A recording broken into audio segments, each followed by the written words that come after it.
কথাটা বলে ইরফান জায়গা প্রস্থান করে। মায়েরা বেশ অনেকক্ষণ সেখানে বসে থাকে। আজ তাকে তার সৎ বাবা অনেক কথা শুনিয়েছে। বাড়িতে মেহমান এসেছিল। তার কথাটা বলে ইরফান জায়গা প্রস্থান করে। মায়েরা বেশ অনেকক্ষণ সেখানে বসেছিল। আজ তাকে তার সৎ বাবা অনেক কথা শুনিয়েছে। বাড়িতে মেহমান এসেছিল, তাই তার মা বেশ ভালো ভালো পদ রান্না করেছিল। মায়েরা তাদের টেবিলে বসে পেট পুড়ে খেয়েছিল। আর মাত্র 2 বার খেলেই খাওয়া শেষ হয়ে যেত। তখনই তার সৎ বাবা তার প্লেটটা উল্টে ফেলে চিৎকার করে বলে, এই জীবনে খাসনি? তোকে বিদায় করতেই মানুষদের আসতে বলেছি। তারা আসার আগেই তুই খাবার খেয়ে নিলি। এই বাড়ি থেকে বিদায় হবি না তুই, তাই না? ফ্রিতে গিলতে খুব মজা লাগে, তাই না? মায়েরা মুখ ভর্তি খাবার নিয়ে মাথা নিচু করে বসে রইল। চোখ থেকে টপ টপ করে পানি গড়িয়ে পড়ে। এই জীবনটা আল্লাহর দেওয়াই মায়েরা এতটা কষ্ট হলো। সে কেন মরে যায় না? কবে মরবে? আর তার হায়াত এখনো কেন শেষ হলো না? তার সৎ বাবা সেখান থেকে প্রস্থান করলে মায়েরা এক দৌড়ে বাইরে বেরিয়ে মুখ ভর্তি খাবার ফেলে দিল। মুখের ভেতর ডান হাত দিয়ে বমি করার চেষ্টা চালায়। পেছন থেকে তার মা তাকে টেনে ধরে। মায়েরা কাঁদতে কাঁদতে তার মায়ের বুকে ঢলে পড়ে। সে মরে যেতে চায়, সে আর বাঁচতে চায় না। কথাগুলো ভেবে মায়েরা ফুপিয়ে ওঠে। তার টাকা থাকলে সে এই লোকটাকে খাবারের মধ্যে ডুবাতো, তাকে খাওয়ার খোঁটা দিল। সন্ধ্যা নামবে নামবে ভাব। মায়েরা চোখ মুখ মুছে গাছতলা থেকে উঠে বাড়ির পথ ধরে, মুখের হাসি ফোটায়। যাওয়ার পথে পরিচিত যার সাথে দেখা হয় কথা বলে হেসে হেসে। কাউকে আবার বাচ্চাদের মতো করে জ্বালিয়ে দৌড় লাগায়। ইরফান ভার্সিটি প্লাস অফিসের ফাঁকে ফাঁকে সুযোগ পেলেই গ্রামে চলে আসতো। তবে থাকতো না। রাত হলেও আবার ফিরে যেত। বেশিরভাগ সময় শুদ্ধদের বাড়িতেই যেত না। মায়রাকে দেখেই চলে যেত। এমনও হয়েছে তার বাইক ছিল না। তখন এই হুটহাট আসা যাওয়ার চক্করে বাইক কিনেছিল। গাড়ির চেয়ে বাইকে কমফোর্ট লাগে বলে। দেখতে দেখতে ইরফানের মাস্টার্সের ফার্স্ট ইয়ার শেষ হয়ে যায়। সেকেন্ড ইয়ারের কয়েক মাস পেরিয়ে যায়। একদিন ভার্সিটি শেষে অফিসের কিছু কাজ শেষ করে বাইক নিয়ে সোজা গ্রামে চলে আসে ইরফান। শুদ্ধদের বাড়ি যায়নি। সে মূলত মায়রাদের বাড়ি চেনে না। এতদিন সে দিনেই আসতো সব সময়। মায়রাকে সকালে আর বিকালে বাইরে দেখত। কিন্তু আজ রাত হওয়ায় সে বুঝতে পারে না মেয়েটাকে কোথায় পাবে। সেই প্রথম যেই পুকুর পাড়ে মায়রাকে দেখেছিল সেখানে এসে দাঁড়ায়। অস্থির মন নিয়ে হাঁটাহাঁটি করে, বিরক্ত হয়। আজ ভার্সিটিতে মাস্টার্সের এক্সাম থাকায় দিনের বেলা আসতে পারেনি। রেগে ডান হাতটা মুষ্টিবদ্ধ করে গাছে একটা পাঞ্চ মারে। মেয়েটাকে না দেখতে পেয়ে সে চরম বিরক্ত হয়। বেশ কিছুক্ষণ পর হতাশ হয়ে সেখানেই দাঁড়িয়ে শীষ বাজায়। ধীরে ধীরে কাঁচা রাস্তায় হাঁটতে থাকে। একটি গানের শীষ বাজায়। আলো ভরা কালো চোখে, কি মাধুরী গো কি মাধুরী। মনো চাহে যে ধরা দিতে, মনো চাহে যে ধরা দিতে, তবু সে লাজে সরে যায়। মাধবীলতা ডাকে আয়। হঠাৎই তার কান সজাগ হয়। মেয়ে কণ্ঠে কেউ ডাকছে, শিশওয়ালা বলে।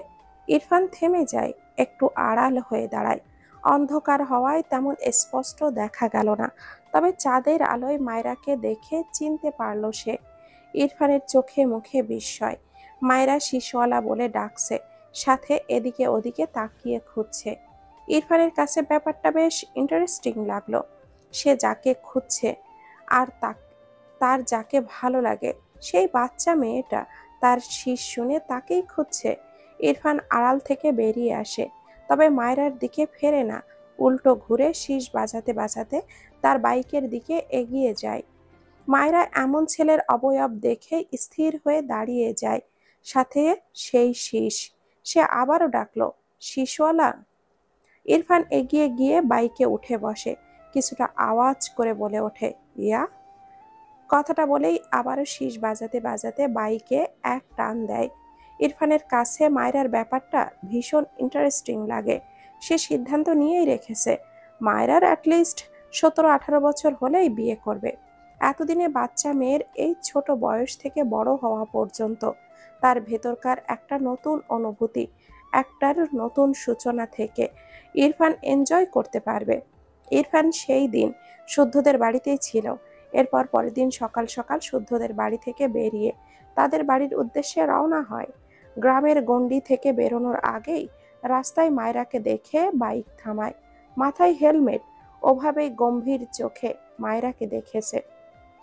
যে মেয়ে ভীষণ চঞ্চল, খই ফোটার চেয়েও মুখ বেশি চলছে।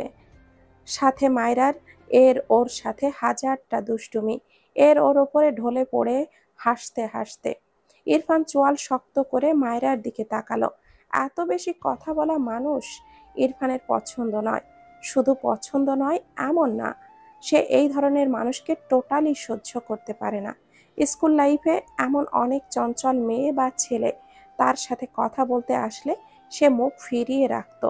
কেউ বেশি জোর করলে তাকে থাপ্পড় মেরে দিত। এর জন্য ইরফানকে অনেকেই বিরক্ত চোখে দেখত। ইরফান সেই সবে পাত্তা দিত না। শুদ্ধ ব্যাপারটা আলাদা। ছোট থেকেই শুদ্ধর সাথে একসাথে পড়েছে। শুদ্ধ একা একা কথা বলে। ইরফান কখনো চুপ থাকে, নয়তো রেগে জায়গা প্রস্থান করে। তবে শুধুমাত্র শুদ্ধকে তার সয়ে গিয়েছে অনেকটা বড় হওয়ার পর। ক্লাস 6 থেকে এইচএসসি পর্যন্ত শুদ্ধ ভালোই মার খেয়েছে ইরফানের হাতে, বেশি কথা বলার জন্য। ইরফানের বিচারও বসতো, তার বাবা বকতো শুদ্ধকে মারার জন্য। ইরফানের মাঝে তেমন কোনো হেলদোল দেখা যেত না। তারেক নেওয়াজ শুদ্ধকে ইরফানের পেছনে না লাগতে নিষেধ করত। শুদ্ধ ইনোসেন্ট ফেস বানিয়ে মাথা নাড়াতো, কিন্তু সুযোগ পেলেই আবার ইরফানের পিছে লাগতো। মায়রা বাচ্চা হওয়ায় ইরফান প্রথমেই মুখ ফিরিয়ে নিয়েছিল মায়রার থেকে। সে কি করে ওই হাঁটুর বয়সী মেয়েকে ভালোবাসতে পারে, কি করে মানবে ওকে? কিন্তু নিজের মনের সাথে যুদ্ধ করে টিকতে না পেরে মায়রাকে মানার জন্য একটি বৈশিষ্ট্য খুঁজছিল, যেন সে মায়রাকে মানতে পারে। এরপর ইরফান মায়রার প্রতি ফিলিংসকে আশকারা দিয়েছিল একমাত্র মায়রার শান্ত স্বভাবের জন্য। সে যতদিন মায়রাকে দেখেছে, মায়রা ভীষণ শান্ত হয়ে একা একা চুপচাপ থাকতো। আজ হঠাৎ মায়রার এমন রূপ দেখে ইচ্ছে করলো এই মেয়েকে থাপড়িয়ে এসব বাজে অভ্যাস চেঞ্জ করাতে। ভাবনার মাঝেই মায়রা দৌড়ে এসে ইরফানের বাইকের সামনে চাকার সাথে ধাক্কা খায়। ডান পায়ে ব্যথা পেয়ে চিল্লিয়ে বলে ওঠে, এই কোন বেয়াদব রে? ও মা গো, আমার পাটা! ইরফান ডান হাত মুষ্টিবদ্ধ করে চোয়াল শক্ত করে মায়রার দিকে চেয়ে আছে। মায়রা ইরফানের দিকে তাকালে দেখল মাথায় কালো হেলমেট, যার ফলে মুখ দেখতে পেল না। গায়ে কালো শার্ট, কালো প্যান্ট, হাতের ঘড়িও কালো, জুতোও কালো, বাইকটাও কালো। মায়রার মাথায় হাত দিয়ে বলে, ওরে আল্লাহ, এ তো দেখি পুরাই কালা মামা। তা কালা মামার সাথে সাথে কি কানা মামাও হয়ে গিয়েছেন নাকি? চোখে দেখেন না? ইরফান চিৎকার করে বলে ওঠে, শ্যাট আপ! মায়রা ভয়ে কেঁপে ওঠে, দৌড়ে রাস্তার অপর পাশে চলে যায়। ইরফান এক সেকেন্ডও সময় নষ্ট না করে হাওয়ার বেগে বাইক নিয়ে জায়গাটা প্রস্থান করে। রাগের চোটে বাইকের স্পিড বাড়াই সমানে দাঁতের দাঁত পিষে বিড়বিড় করে, stupid girl, I sure I will forget you. Irfan বাড়ি ফিরে হনহন করে তার ঘরে চলে যায়। তার ক্যামেরা আর ল্যাপটপ দুটো দুই হাতে নিয়ে সমানে আছড়ায়। ওই স্টুপিডকে দিয়ে এই দুটো ভরে গিয়েছে। রাগে ল্যাপটপ আর ক্যামেরা দুটোই একদম গুঁড়ো গুঁড়ো করে ফেলে। শুদ্ধ ইরফানদের বাসায় এসেছিল। সে ম্যাসে থাকে, যদিও তার মামা এখানে থেকে পড়াশোনা করার কথা বলেছিল। অনেক জোর করেছে, শুদ্ধ মানেনি। ব্যাপারটা তার কাছে ভালো লাগেনি। আজ ভার্সিটি নেই, তাই সে ইরফানদের বাসায় আসে। কিন্তু ইরফানের ঘরে এসে ইরফানকে ল্যাপটপ আর তার প্রাণের ক্যামেরাটা ভাঙতে দেখে শুদ্ধ দৌড়ে গিয়ে ইরফানকে সপাটে ধরে। অবাক হয়ে বলে, এই ইরফান, এগুলো কি করছিস?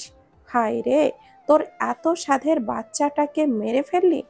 ইরফান শুদ্ধর কলার ধরে চিবিয়ে চিবিয়ে বলে, ও কেন এসেছিল আমার সামনে? ওকে আমি টলারেট করতে পারবো না।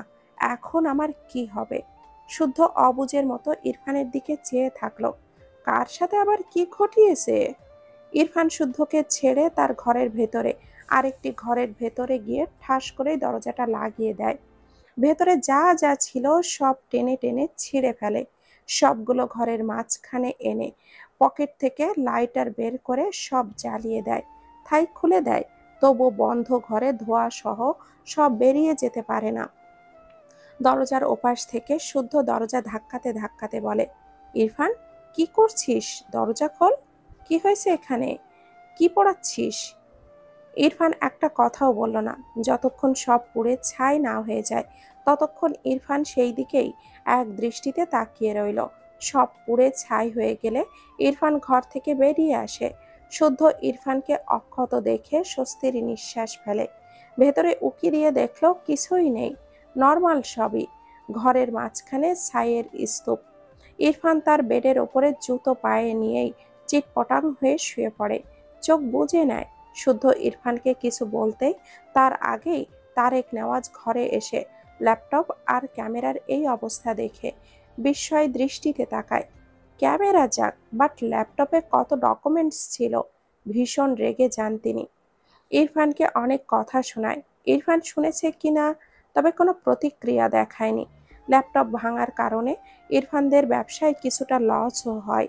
তারেক নেওয়াজ এরপর থেকে ইরফানের পার্সোনাল ল্যাপটপ থেকে সব অফিস আর তার ল্যাপটপে কালেক্ট করে রাখে। এই মাথা পাগল ছেলের জন্য আরো কত কি করতে হবে কে জানে। ইরফান সেই দিনের পর থেকে আর গ্রামে যায়নি বললেই চলে।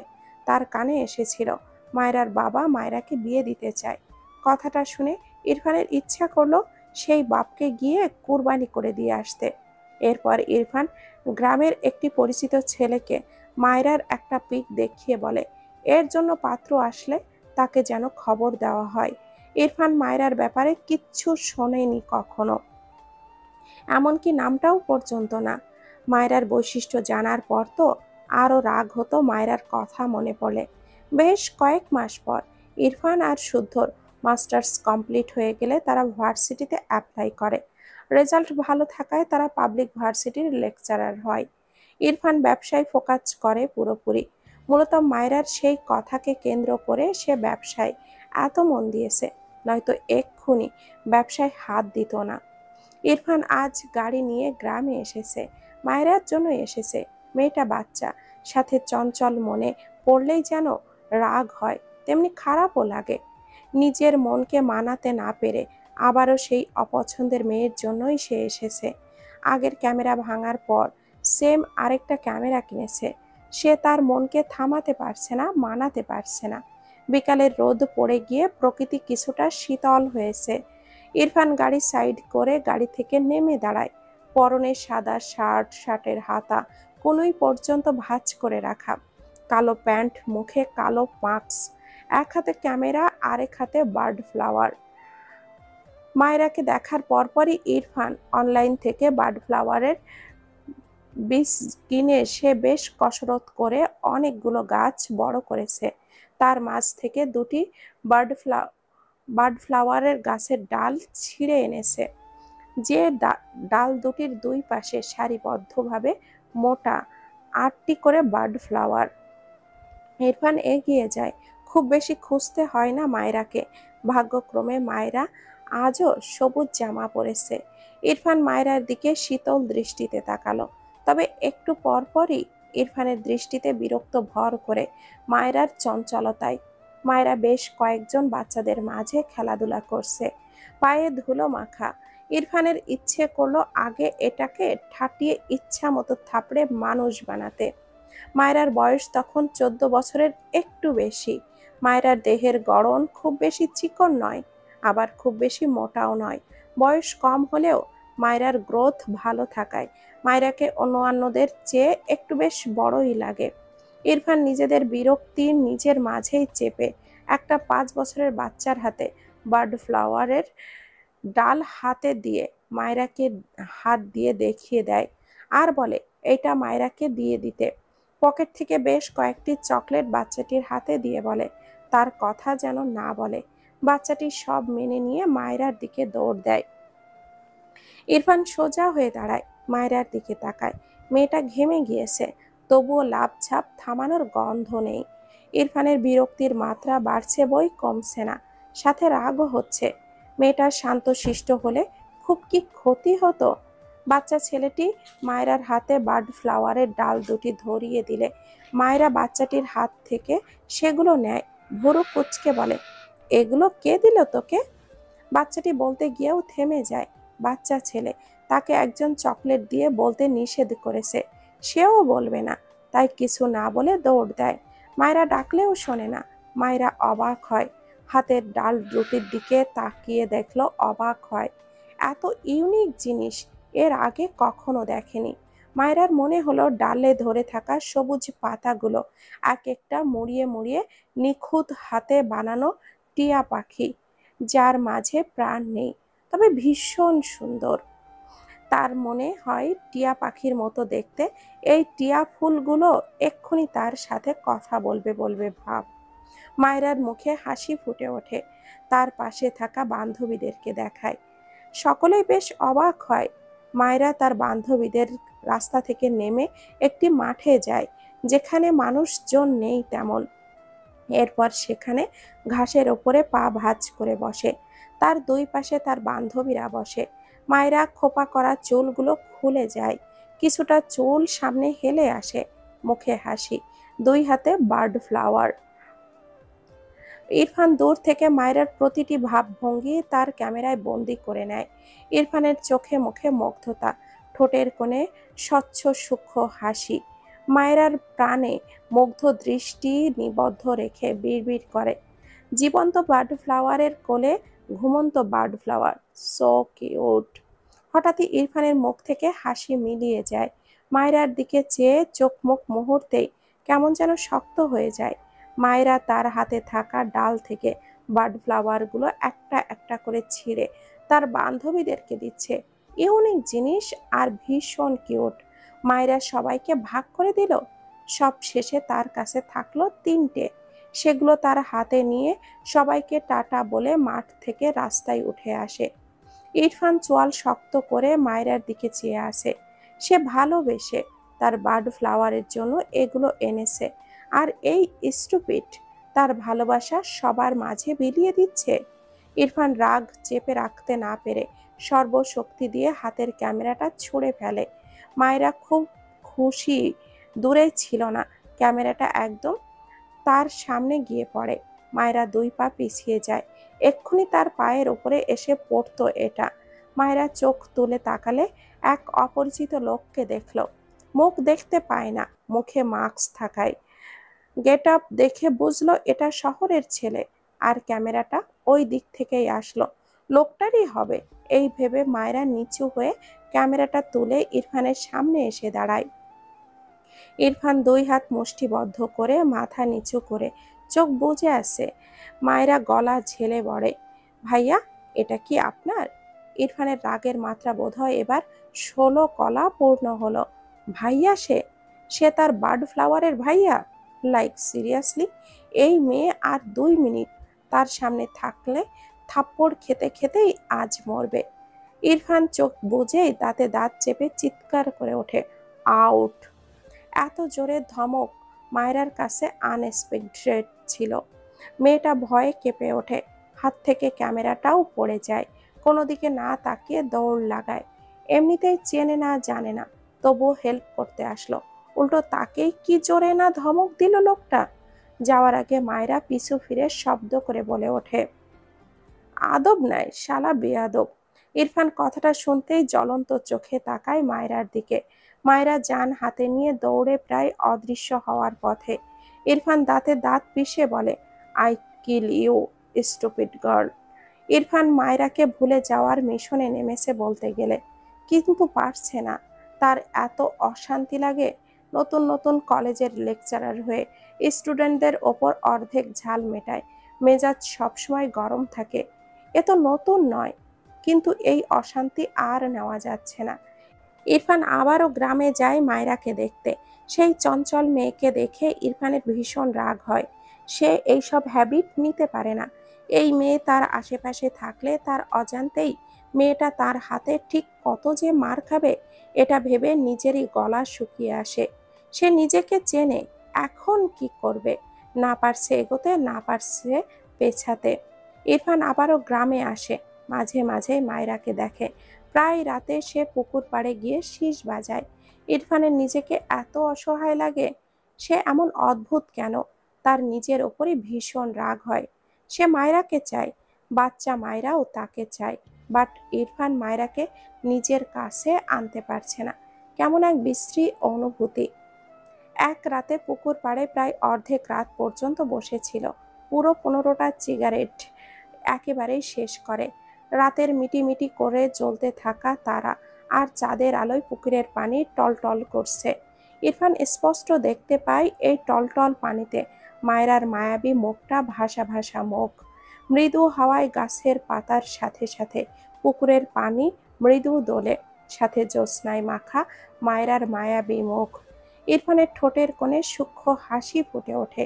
বিড়বিড় করে, তুমি আমার দূরে থাকা অপছন্দের এক চঞ্চল হরিণী, যাকে ছোঁয়ার তৃষ্ণা আমার হৃদয়ে এক তাণ্ডবময় অস্থিরতা জাগায়, যা আমি চাইলেও থাকতে পারি না। Bird flower. ইরফান মায়রাদের বাসা চিনত না। সে পুকুর পাড় থেকে হাঁটতে হাঁটতে একটা উঠানে চৌকি দেখে সেখানে শুয়ে পড়ত। মাঝে মাঝেই এখানে এসে শুয়ে পড়ত। তার ক্যারেক্টারের সাথে এটা একদমই মানানসই নয়।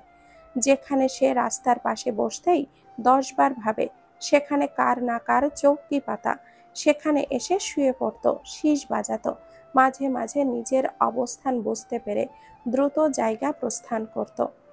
এক রাতে ইরফান আবারও পুকুর পাড়ে এসে শীষ বাজায়। সেই দিন সে আবারও শুনতে পায় মায়রার ডাক। ইরফান ঢোক গেলে মায়রা দৌড়ে আসছে। ইরফান অন্ধকারে দাঁড়িয়ে থাকলো। মায়রা হঠাৎই হোঁচট খেয়ে পড়ে যায়, ডেকে ওঠে, শিশুয়ালা। ইরফান এগিয়ে যেতে গিয়েও যায়নি। তার মায়রাকে দেখলে রাগ হয়। মেয়েটা তার হাতের শক্ত মার খাবে। এই মেয়েটা চঞ্চল না হলে নিশ্চয় সুন্দরভাবে আসতো, এমন দৌড়ে আসতো না, আর এভাবে পড়েও যেত না। ইরফানের রাগ মাথা চাড়া দিয়ে ওঠে। ইচ্ছে করলো আগে এটাকে ঠাটিয়ে 4টে থাপ্পড় দিতে, এগোলো না। মায়রার সামনে একটি কুকুরকে দেখে ইরফানের রাগ তরতর করে বেড়ে যায়। কুকুরটি মায়রার দিকে এগোলে ইরফান চোখ বড় বড় করে তাকায়। সে বার্ড ফ্লাওয়ারকে আঘাত করবে বলে বিয়েটাই করছে না, আর এই কুকুর তার বার্ড ফ্লাওয়ারের দিকে পা বাড়াচ্ছে। কত বড় সাহস! দাঁতে দাঁত চেপে উচ্চারণ করে, ডিসগাস্টিং। কুকুরটি ইরফানের শক্ত কথা শুনেছে কি না, মায়রার পাশ দিয়েই দৌড় দেয়। ইরফান সময় নষ্ট করলো না, বড় বড় পা ফেলে তার বাইকে উঠে পড়ে, মায়রার থেকে অনেকটা দূরত্বে। এরপর হাওয়ার বেগে জায়গাটা প্রস্থান করে। ইরফান মূলত সেই কুকুরটির পিছু নিয়েছে বাইক নিয়ে। কিছু দূর গিয়েই দেখলো কুকুরটি হাঁপিয়ে গিয়ে দাঁড়িয়েছে। ইরফান বাইক থেকে নেমে দ্রুত পায়ে কুকুরটির গায়ে জোরে সোরে একটা লাথি বসায়। কুকুরটি ছিটকে পড়ে যায়। ওঠার আগেই ইরফান তার বাঁ পা কুকুরের পেটের ওপরে চেপে রাখে। কুকুরটি ডান কাত হয়ে শোয়া, ঘেউ ঘেউ করে চেঁচায়। চেঁচা ছাড়া পেতেবে। ইরফান হিসিয়ে বলে, কুকুরের বাচ্চা, তুই পা বাড়িয়েছিলি কেন আমার বার্ড ফ্লাওয়ারের দিকে? ওকে টাচ করতে যাচ্ছিলি? তোকে তো। কথাটা বলে আশেপাশে কিছু খোঁজে। কিছু না পেয়ে ডান পা দ্বারা কুকুরটিকে সমানে লাথি দেয়। কুকুরটিও ঘেউ ঘেউ করতে থাকে। ইরফান দাঁত কিরমির করে বলে, একটা ছুরি পেলে তোকে আজ কোরবানি করে দিতাম কুকুরের। কুকুরটি কেমন যেন নেতিয়ে যায়। অনেক মার খেয়েছে বেচারা। পাশেই দুটো কুকুরের বাচ্চা ঘেউ ঘেউ করে। ইরফান বাঁ পায়ে কুকুরটিকে চেপে রেখে ডান পা নামিয়ে নিয়ে কুকুরের বাচ্চা দুটোর দিকে তাকালো। দৃষ্টি ঘুরিয়ে বড় কুকুরটির দিকে তাকালে দেখলো এটা নেতিয়ে গিয়েছে। ইরফানের একটু মায়া হলো, কিন্তু মায়েরার কথা মনে পড়তেই আবারও দুটো লাথি বসালো। এরপর কুকুরটিকে ছেড়ে রাগান্বিত স্বরে বলে, আর একদিন যদি দেখেছি বার্ড ফ্লাওয়ারকে টাচ করতে গিয়েছিস, তোকে টুকরো টুকরো করে বাকি কুকুরদের ভোজন করাবো। ইরফান কুকুরের ওখান থেকে আবারও মায়রার এখানে আসে, যেখানে মায়রা পড়ে গিয়েছিল। এসে জায়গাটা ফাঁকা দেখলো।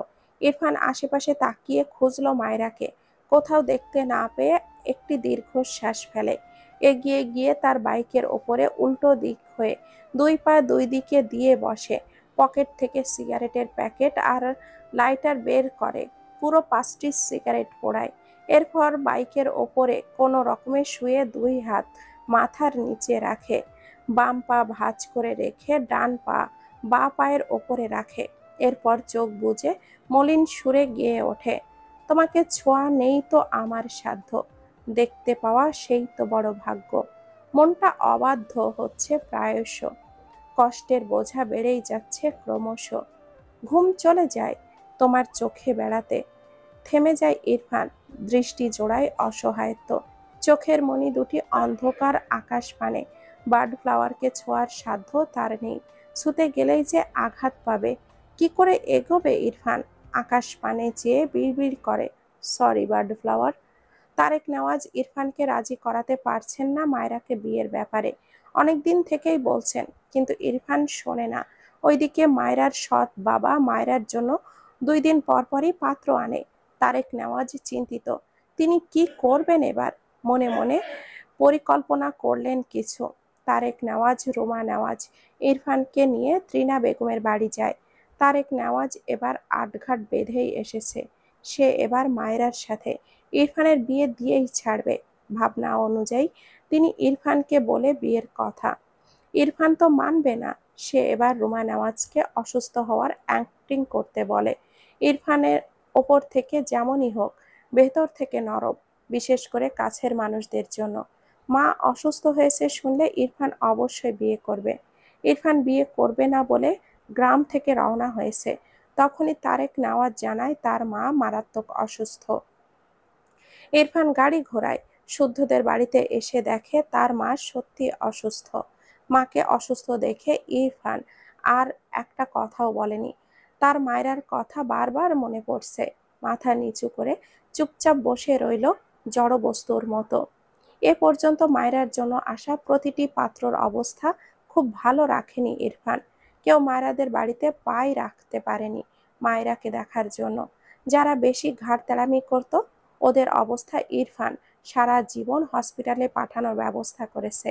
তারেক নেওয়াজ ইরফানের মাথায় হাত বুলিয়ে মৃদু স্বরে বলে, বিয়ে করলে তোমার জীবন সুন্দর হবে। ইরফান তার মাথা থেকে বাবার হাত ঝাড়া মেরে দাঁতে দাঁত চেপে বলে, don't touch me. Tarek Newaz কিছুই বলল না। ছেলে বিয়েতে রাজি হয়েছে, এই অনেক।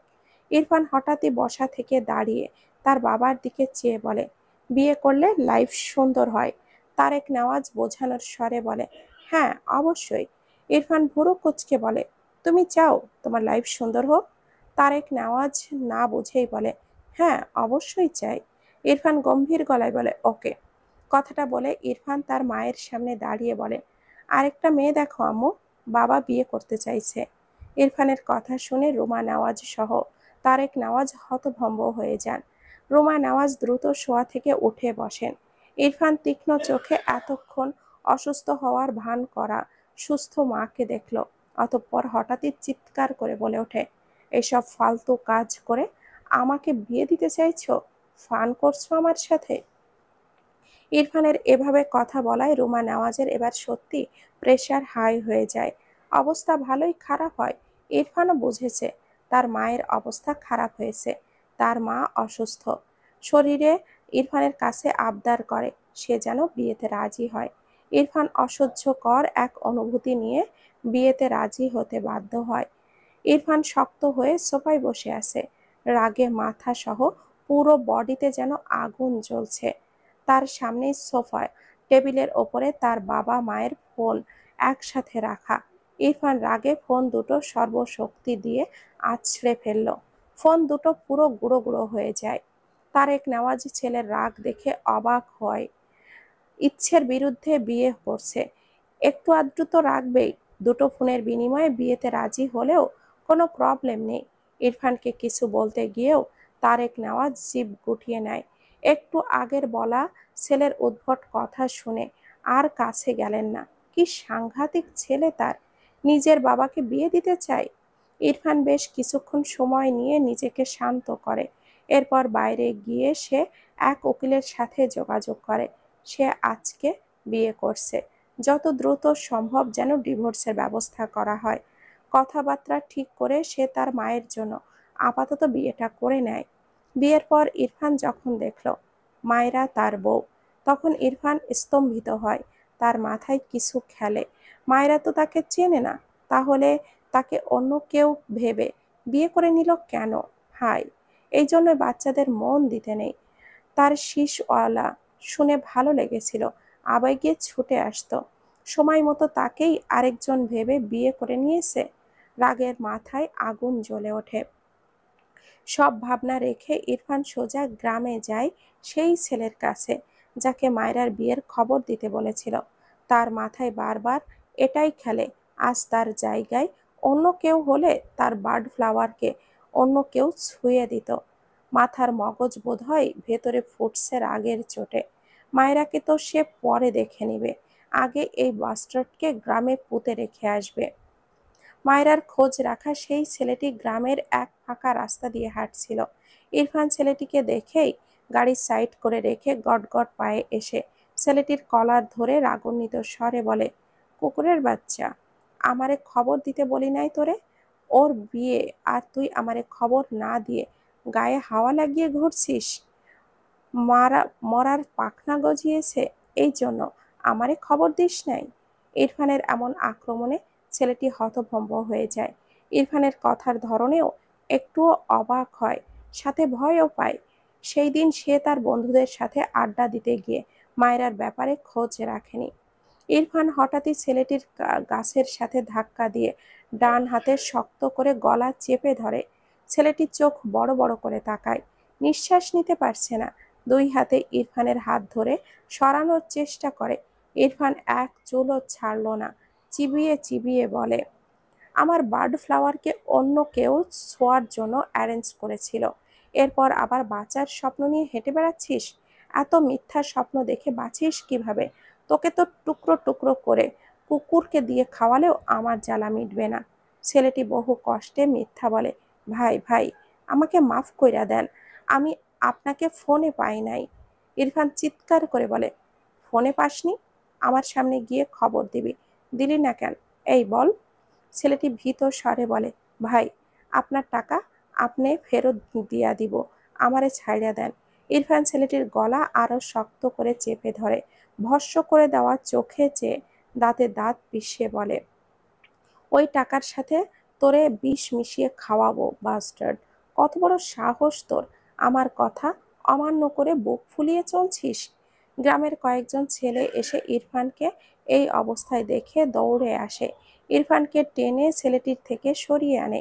ইরফান জ্বলন্ত চোখে তাকায়, চিৎকার করে বলে, তোরাও আমার বার্ড ফ্লাওয়ারকে বিয়ে দিচ্ছিলি, তোদের সবগুলোকে শুলে চড়াবো আমি, ওয়েট।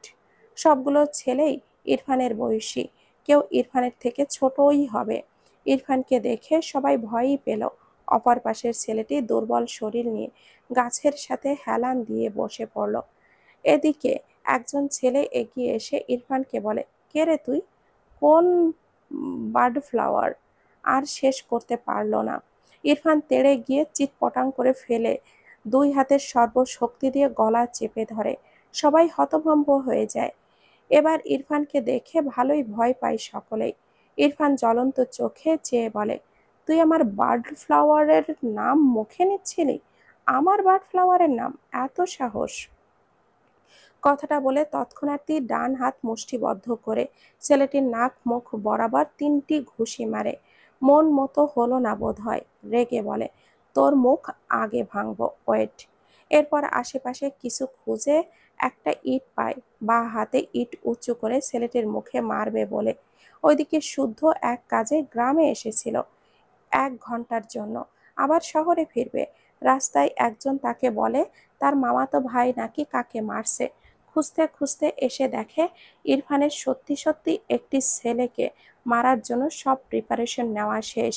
শুদ্ধ দৌড়ে এসে ইরফানের হাত থেকে বড় ইটটা কেড়ে নিয়ে ছুঁড়ে ফেলে দেয়। ইরফান রেগে তাকায় শুদ্ধর দিকে। শুদ্ধ টেনে তুলল ইরফানকে। মাটিতে শুয়ে থাকা ছেলেটির নাক মুখ দিয়ে রক্ত পড়ছে। শুদ্ধ ইরফানকে সাপটে ধরে বাকি ছেলেদের উদ্দেশ্যে বলে, একে নিয়ে যাও। ইরফান কথা শুনে শুদ্ধের দিকে তাকিয়ে চিবিয়ে চিবিয়ে বলে, তুই ওকে বাঁচিয়ে দিচ্ছিস কেন? ও বাজে কথা বলেছিল আমার ইরফান থেমে যায়, শুদ্ধকে ধাক্কা মেরে নিজের থেকে সরিয়ে দেয়। ছেলেগুলো এখান থেকে ততক্ষণে চলে গিয়েছে। ইরফান গটগট পায়ে তার গাড়ির দিকে এগিয়ে যায়। যাওয়ার আগে ইটের বড় টুকরোয় ফুটবলের মতো শট দেয়। ইটটি শুদ্ধর পায়ের কাছে আসলে শুদ্ধ লাফ দিয়ে দুই হাতে সরে যায়। ইরফান শুদ্ধর দিকে চেয়ে দাঁতে দাঁত চেপে বলে, অন ডে তোকে বেঁধে রেখে তোর বইয়ের পিছে কুত্তা লেলিয়ে দিব আমি। Just wait. ইরফান কথাটা বলে জায়গাটি প্রস্থান করে। শুদ্ধ তবদা খেয়ে ইরফানের দিকে তাকিয়ে রইল। এখানে তার বউ কোথা থেকে আসলো? লে হালুয়া! একে তো মায়রার বাচ্চা। তার উপরে মায়রার চাঞ্চল্যের কারণে ইরফান সত্যিই নিজের রাগ কন্ট্রোল করতে পারে না। এর সাথে আরেকটা রাগ অ্যাড হয়েছে। সে একদিন খোঁজ নেয়নি, আর এই মেয়ে বিয়ের পিঁড়িতে বসে গিয়েছে। এটা যেন তার মগজে আগুন ধরিয়ে দেয়। সে তো বিয়ে করে ঠিকই ডিভোর্স দিত অন্য কেউ হলে, কিন্তু এই স্টুপিডকে অন্য কেউ বিয়ে করলে তার বার্ড ফ্লাওয়ারকে অন্য কেউ ছুঁয়ে দিত। ভাবতেই মাথায় রক্ত উঠে যায়। সব মিলিয়ে ধূপাধাপ মায়রাকে মেরে দেয়। এরপর রাগটা একটু কমলে যেইভাবে আর মারবে না, অমনি মায়রা এসে তার মাথা আরো বিগড়ে দেয়।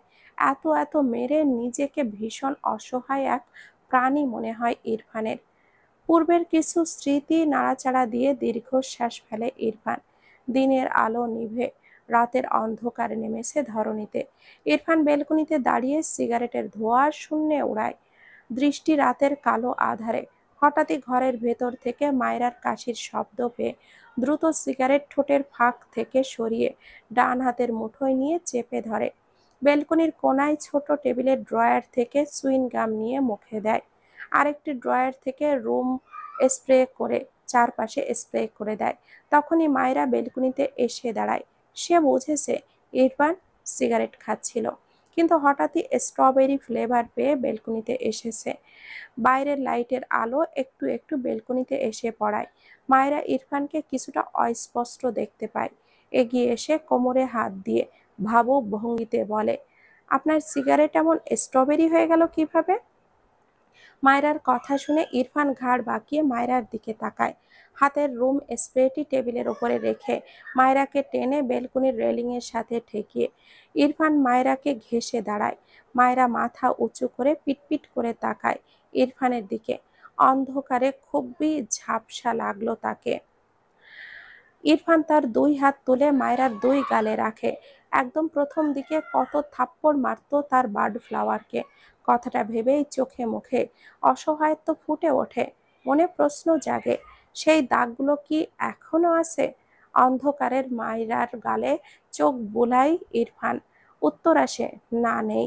ইরফান মায়রার দিকে চেয়ে আবেগী স্বরে বলে, তীব্র আঘাতে সৃষ্ট দৃশ্যমান ক্ষত সময়ের প্রবাহে একদিন মিলিয়ে যায়, কিন্তু অবয়বহীন ভালোবাসা অদৃশ্য হয়েও চিরকাল অম্লান থেকে যায়। মায়রার চোখে মুখে বিস্ময়, একটু নয়, কল্পনার চেয়েও বেশি। ইরফানের মুখ থেকে এমন কাব্যিক শব্দ শুনে মেয়েটা বড়সড় ঝটকা খায়। ইরফান আবারও ছোট করে বলে, সরি। মায়রা আরো খানিকটা অবাক হয়ে তাকায়, বিস্ময় কণ্ঠে বলে, সরি বলছেন কেন? ইরফান ঝাপসা চোখে কৌতূহলী মায়রাকে তীক্ষ্ণ চোখে পরখ করে। প্রথমে মেয়েটাকে সে টলারেট করতে পারত না, দেখলেই রাগ হতো। তবে ধীরে ধীরে তার সবচেয়ে অপছন্দের এক বাচাল আর চঞ্চল মেয়েকে সে কিভাবে যেন টলারেট করতে শিখে গিয়েছে। কিভাবে? ইরফান জানে না, শুধু জানে এই মেয়েটা তার ভীষণ অপছন্দের, যার প্রতিটি কাজে সে চরম বিরক্ত হয়, রাগ হয়। আর তারপর কিছু ভেবে সূক্ষ্ম হাসে ইরফান, মৃদু স্বরে বলে, you are a magical girl. তুমি একজন জাদুকরী মেয়ে। কথাটা বলে দুই হাতে মায়রাকে বেলকনির রেলিংয়ের ওপরে বসিয়ে দেয়। মায়রা ভয়ে মৃদু চেঁচিয়ে ওঠে, আল্লাহ, পড়ে যাব আমি, নামা নামায়। বলতে বলতে দুই হাতে ইরফানের গলা জড়িয়ে ধরে। ইরফান তার বাঁ হাতে মায়রার কোমর শক্ত করে জড়িয়ে ঠোঁট বাঁকিয়ে বলে, পড়ে যাও, তোমাকে ফেলতেই তো এখানে তুলেছি। মায়রা ইরফানের গলায় মুখ ঠেকিয়ে চোখ খিচে রাখে, আরো শক্ত করে ইরফানের গলা জড়িয়ে ধরে। থেমে থেমে ভীত কণ্ঠে বলে, এখান থেকে আমি পড়ে গেলে মরে যাব, প্লিজ নামা নামায়। ইরফান মায়রার চুলের ভাঁজে মুখ রেখে বিড়বিড় করে, স্টুপিড গার্ল, নিজের হার্টকে কেউ মেরে ফেলতে চায়। মায়রা ভয় পায়, ইরফানের ওপর রাগ হয়, রেগে মেগে ইরফানের গলায় কামড় দেয় একটা। ইরফানের চোখে মুখে কিছুটা বিস্ময়, তবে মায়রাকে কিছুই বলল না, মায়রাকে ছাড়লও না। আরেকটু শক্ত করে নিজের সাথে জড়িয়ে নিল তার বার্ড ফ্লাওয়ারকে। একটু নিচু হয়ে মায়রার গলায় মুখ গুজে নাক ঘষে, এরপর ছোট করে একটা চুমু আঁকে। মায়রা ইরফানকে একটা কামড় দিয়ে আরো ভয়ে আছে, তাকে এই লোক এখন কি করবে। ইরফান হঠাৎই ডান হাতে মায়রার কাঁধ বরাবর মোটামুটি জোরে একটা ধাক্কা দেয়। মায়রা ছিটকে পেছনের দিকে হেলে পড়ে। মায়রা ভয়ে চিৎকার করে ওঠে, শিশুয়ালা, বলেই মায়রা প্রায় কেঁদে দেয়। ইরফান দুই হাতে শক্ত করে মায়রার কোমর চেপে ধরে আছে। মায়রার মাথা থেকে কোমর পর্যন্ত রেলিংয়ের বাইরে হেলে আসে। মায়রা ভয় পেলেও একটু পরেই কান্না থামায়, খেয়াল করে সে পড়ে যায়নি, ইরফান তাকে ধরে রেখেছে। নিজে নিজে শক্তি খাটিয়ে উঠতে চাইলেও পারল না। মায়রার মনে হলো সে হাওয়ায় ভাসছে, তবে ধীরে ধীরে তার ভয় কমলো। ভেজা চোখে ইরফানের দিকে তাকালো, অস্পষ্ট দেখলো ইরফানকে। ইরফান মায়রার দিকে চেয়ে ঠোঁট বাঁকিয়ে হাসছে। মায়রা ইরফানকে সম্পূর্ণ দেখতে না পেলেও আঁচ করতে পারল, তার শিশওয়ালা হাসছে। ভেজা চোখে চেয়ে অভিমানী কণ্ঠে বিড়বিড় করে, নিঠুর শিশওয়ালা। ইরফান মায়রার কথাটা বোধহয় শুনল, তবে ঠোঁটের কোণ থেকে হাসি মুছে গেল না, বরং দীর্ঘ হলো খানিক। মায়রার চোখে চোখ রেখে হঠাৎই সুরেলা কণ্ঠে গেয়ে ওঠে, আমি হব রাত আর তুই হবি চাঁদ, জ্যোৎস্নার এই ঘর আমাদের, তুই হলে রোদ, আমি হব রংধনু হই, হবে এই শহর আমাদের, তুই হবি ঢেউ আর আমি হব জল, বানাবো সাগর আমাদের, আমি হব দোল আর পূর্ণিমা তুই, রাঙাবো শহর আমাদের। সবাইকে অনেক অনেক ধন্যবাদ। গল্পটির নাম হচ্ছে প্রণয়ের অমল কাব্য, লিখেছেন ডিআরএম সোহাগ। ভাইয়ার পেজের নাম ডিআরএম সোহাগানি। সবাই ভালো থাকবেন, সুস্থ থাকবেন। আল্লাহ হাফিজ।